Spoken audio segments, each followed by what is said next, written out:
Hello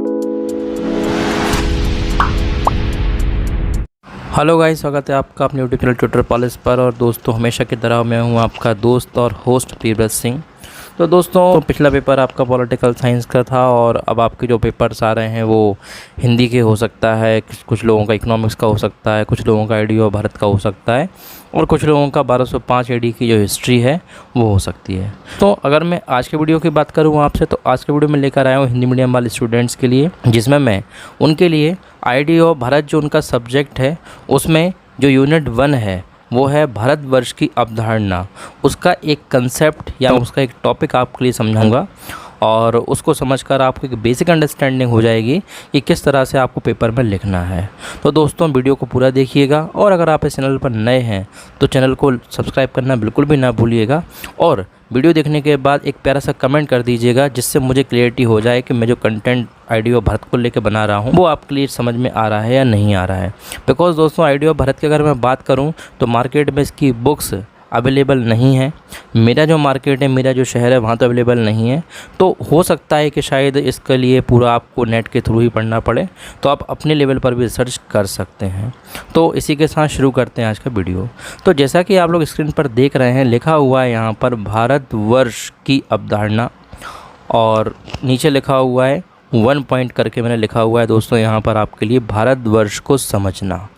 अब basic difference क्या है तो मैं आपको बता चुका हूँ। भारतवर्ष की अवधारणा मतलब यूनिट 1 और भारतवर्ष को समझना मतलब यूनिट 1 के अंदर जो आपका सिलेबस में दिया हुआ है भारतवर्ष को समझना, वो समझा रहा हूँ। तो गाइस, अगर मैं आप शुरुआत करूँ तो यहाँ पर आप देख सकते हैं लिखा हुआ है, भारत के इतिहास को अगर विश्व के इतिहास के महान अध्यायों में से एक कहा जाए तो इसे नकारा नहीं जा सकता। कहने का सेंस ये है दोस्तों यहाँ पर कि जो भारत का इतिहास है वो विश्व के इतिहासों में जाना जाता है। मतलब आप सोच सकते हैं हमारे देश की महिमा कितनी बड़ी है कि हमारा जो देश है उसका इतिहास दुनिया भर के इतिहासों में जाना जाता है। इसका वर्णन करते हुए भारत के पहले प्रधानमंत्री जवाहरलाल नेहरू थे। उन्होंने एक किताब लिखी थी, उस किताब का नाम था डिस्कवरी ऑफ इंडिया। दोस्तों, अगर आप इस तरह से लिखते हैं कुछ किताबों के नाम तो मुझे लगता है बहुत अच्छे नंबर आपके लिए मिल सकते हैं। बिकॉज जो चेकर है, जो आपकी कॉपी को चेक करेगा, वो ये समझ जाएगा कि वाकई में ही स्टूडेंट को, बच्चे को नॉलेज है। तो शुरुआत हमेशा अच्छी करना चाहिए। ओके, वो कहते हैं ना इंग्लिश में, first impression is the last impression. तो ट्राई थोड़ा सा आपके लिए वैसा करना है और बाकी अपने लेवल पे भी आप लिख सकते हो, कोई इशू नहीं है। तो उन्होंने अपनी पुस्तक, नेहरू ने अपनी पुस्तक डिस्कवरी ऑफ इंडिया में कहा था, विरोधाभासों से भरा लेकिन मजबूत अदृश्य धागों से बंधा। तो ये जो कोटेशन है, ये जो लाइन है, आप इसको भी अपनी आंसर शीट में, अपनी कॉपी में लिख सकते हैं। विरोधाभासों का मतलब होता है विरोधों से, झगड़ों से भरा हुआ लेकिन मजबूत अदृश्य धागों से बंधा। तो हमारे यहाँ भले ही डिफरेंट टाइप्स के धर्म हों, डिफरेंट टाइप्स की जातियाँ हों, हमारे यहाँ अलग अलग कल्चर है, लोगों का अलग अलग भाषा हैं, फिर भी हम सब क्या हैं, एक हैं, हम सब भारतीय हैं।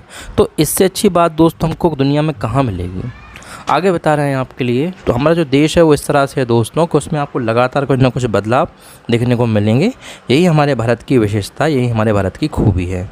इसी के साथ आगे देखते हैं नेक्स्ट पैराग्राफ में क्या बता रहे हैं आपके लिए कि इस अद्भुत महाद्वीप का इतिहास लगभग 80,000 वर्ष पुराना है। तो हम कह सकते हैं कि हमारा जो देश है ये कोई आज का देश नहीं है, कोई 10-20 साल पहले बना हुआ देश नहीं है। 80,000 साल पहले के प्रमाण, प्रूफ हमारे देश के मिलते हैं और ये अपने आप में बहुत बड़ी बात है दोस्तों। लिखा हुआ है यहाँ पर कि जो होमो सेपियंस होते हैं, होमो सेपियंस मतलब मनुष्य का जो वैज्ञानिक यानी कि साइंटिफिक नेम है उसको बोलते हैं होमो सेपियंस। तो ऐसा बताया जाता है कि 80,000 साल पुराने भी साक्ष्य यानी कि प्रूफ इन होमो सेपियंस के मतलब इन मानवों के मिले हुए हैं हमारे भारत में। यह आश्चर्य की बात है कि 4500 साल पहले सिंधु घाटी सभ्यता के वासियों ने कृषि और व्यापार पर आधारित शहरी संस्कृति विकसित कर ली थी। दूसरा आपको एक इम्पॉर्टेंट क्लू ये बता रहे हैं भारत को समझने में, क्योंकि हमारा टाइटल है भारत को समझना। तो दोस्तों, दूसरी बात ये कह रहे हैं कि ये भी एक बहुत बड़ी बात है कि आज से 4,500 वर्ष पहले सिंधु घाटी सभ्यता के जो लोग थे उन्होंने कृषि और व्यापार पर आधारित एक शहरी संस्कृति विकसित कर ली थी। इसलिए ऐसा कहा जाता है कि सिंधु घाटी सभ्यता पहली नगरीय सभ्यता थी, पहली शहरी सभ्यता थी। तो दोस्तों, ये कुछ खास बातें हैं, आप याद रखिएगा। ये जो कंटेंट है मैं आपके लिए बहुत ही शॉर्ट कंटेंट बता रहा हूँ, बहुत ज़्यादा आपके लिए डिटेल में नहीं ले जा रहा हूँ मैं। आगे देखते हैं दोस्तों, नेक्स्ट हेडिंग है आपके लिए प्रारंभिक ऐतिहासिक काल। तो इस हेडिंग की अगर मैं बात करूं तो अब आपको ये बता रहे हैं कि भारत को समझने में आप ऐतिहासिक काल का जो प्रारंभिक पीरियड था आप उसको भी देख सकते हो।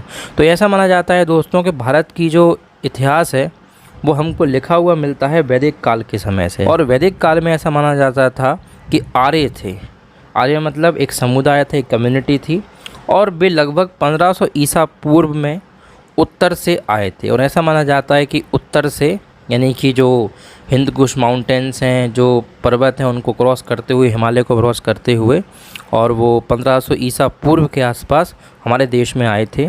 और साथ में वो मजबूत सांस्कृतिक परंपरा भी लेकर आए थे। संस्कृत भाषा आर्य लोग बोलते थे, जो कि हमारे देश की प्राचीनतम भाषा आज भी जानी जाती है। ये जो भाषा है, इस भाषा में हमारे देश के जो प्राचीनतम ग्रंथ हैं वो भी लिखे गए हैं। चाहे आप बात कर लीजिए ऋग्वेद, यजुर्वेद, सामवेद, अथर्ववेद की, चाहे आप बात कर लीजिए रामायण में जो लिखी हुई है, रामायण तुलसीदास जी के पहले उस रामायण की, और चाहे आप बात कर लीजिए और भी बहुत सारे ग्रंथों की। तो इस तरह से आपके लिए वैदिक काल का भी जिक्र करना है आपकी आंसर शीट में, आपकी कॉपी में। दूसरा है हमारा दोस्तों नेक्स्ट पैराग्राफ में, वेदों को मेसोपोटामिया और मिस्र ग्रंथों के बाद सबसे पुराना ग्रंथ माना जाता है। तो वेद हैं उनको ऐसा माना जाता है कि मेसोपोटामिया एक सिविलाइजेशन थी और मिस्र एक सिविलाइजेशन थी। तो मेसोपोटामिया जो थी वो इराक, जो आज एक देश है, वहाँ एक समय लोग रहते होंगे, उसको मेसोपोटामिया नाम दिया गया इतिहासकारों के द्वारा। मिस्र जो आज एक कंट्री है अफ्रीका में, उसको नाम दिया गया है। तो इनके जो ग्रंथ हैं इस टाइम के ही ग्रंथ जो थे हमारे वेदों को माना जाता है। और आगे बता रहे हैं आपके लिए कि इस उपमहाद्वीप में, उपमहाद्वीप मतलब भारत की ही बात हो रही है, वैदिक काल लगभग 1500 से 500 ईसा पूर्व तक रहा होगा। तो ये टाइम पीरियड था वैदिक काल का, और इसमें ही प्रारंभ भारतीय समाज में हिंदू धर्म और अन्य सांस्कृतिक आयामों की नींव पड़ी। और वैदिक काल से ही हमारे हिंदू धर्म की शुरुआत हुई, ऐसा भी माना जाता है। हालांकि दोस्तों ये ऐतिहासिक बात आपको बता रहा हूँ, मतलब जो प्रूफ हैं, जो किताबें हैं, उनके अकॉर्डिंग ये सारी चीज़ें हैं। अगर हम स्पिरिचुअलिटी पर जाएं, मतलब अगर हम आध्यात्म पर जाएं, तो वहाँ पर तो रामायण महाभारत का जिक्र है कि आज से नहीं बल्कि लाखों वर्ष पहले से हमारा देश है। ये बात भी सच है, लेकिन वो एक ऐतिहासिक बेसिस पर मैं आपको चीज़ें समझा रहा हूँ, तो आप इन चीज़ों को अपनी कॉपी में लिखिए। आगे बता रहे हैं आपके लिए, आर्यों ने पूरे उत्तर भारत में खास तौर पर गंगा के मैदानी इलाकों में वैदिक सभ्यता का प्रचार किया।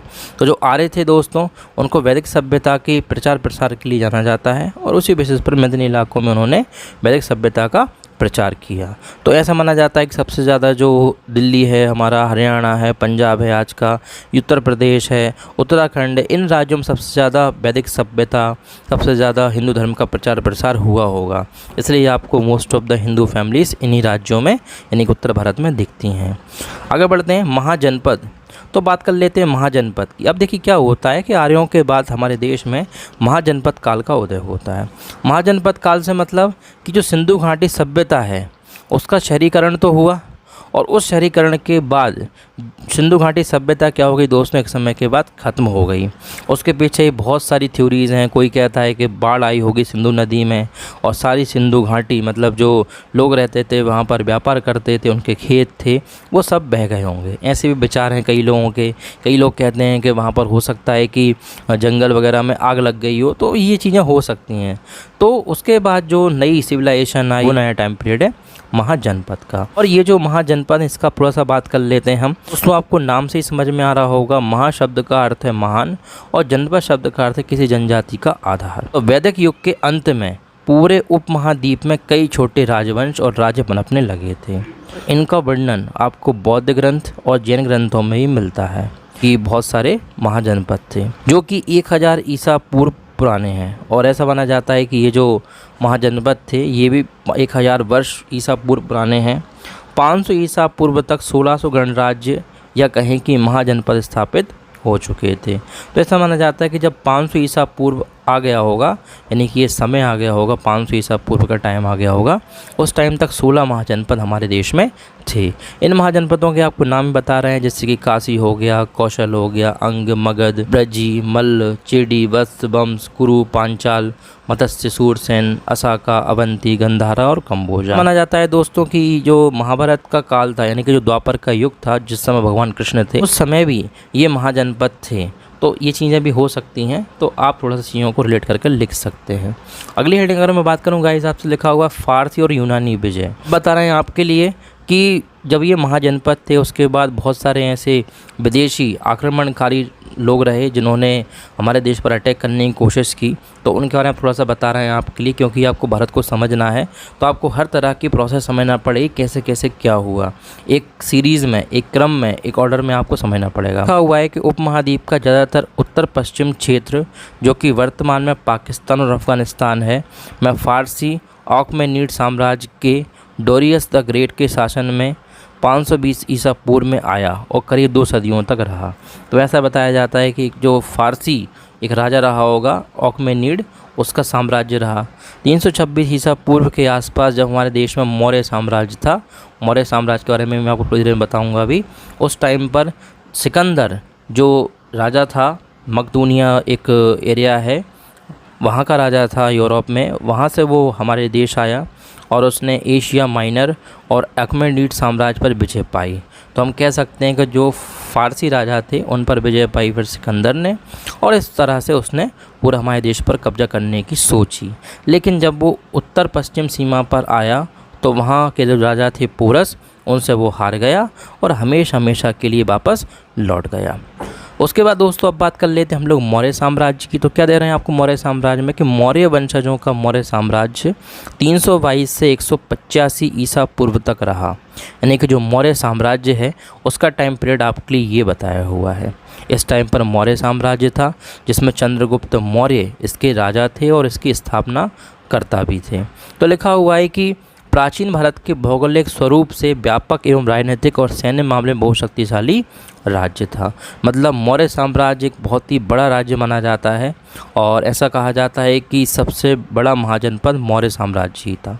राजनीतिक और सैन्य मामले में बहुत शक्तिशाली था। इसके अलावा मगध एक जगह है जिसमें इन्होंने अपना कंट्रोल किया था, अपना रूल इस्टेब्लिश किया था। और मगध कहाँ है? बिहार में है आज। मौर्य साम्राज्य में चंद्रगुप्त मौर्य के अलावा अशोक, बिंबिसार ऐसे महान राजा भी रहे जिन्होंने मौर्य साम्राज्य को आगे बढ़ाया। अशोक के बारे में तो आप और भी जानते होंगे, अशोक ने सांची के स्तूपों का निर्माण कराया, अशोक ने और भी कई तरह के स्तूपों का निर्माण कराया, अशोक ने उसके शिलालेख लिखवाए 14 जगहों पर, उसकी विजय के शिलालेख। तो ऐसे कई तरह के प्रूफ्स अशोक के बारे में भी बने हुए हैं। तो दोस्तों ये था भारत को समझने का एक जो टॉपिक आपके लिए दिया हुआ है, आपके सिलेबस के अकॉर्डिंग हो।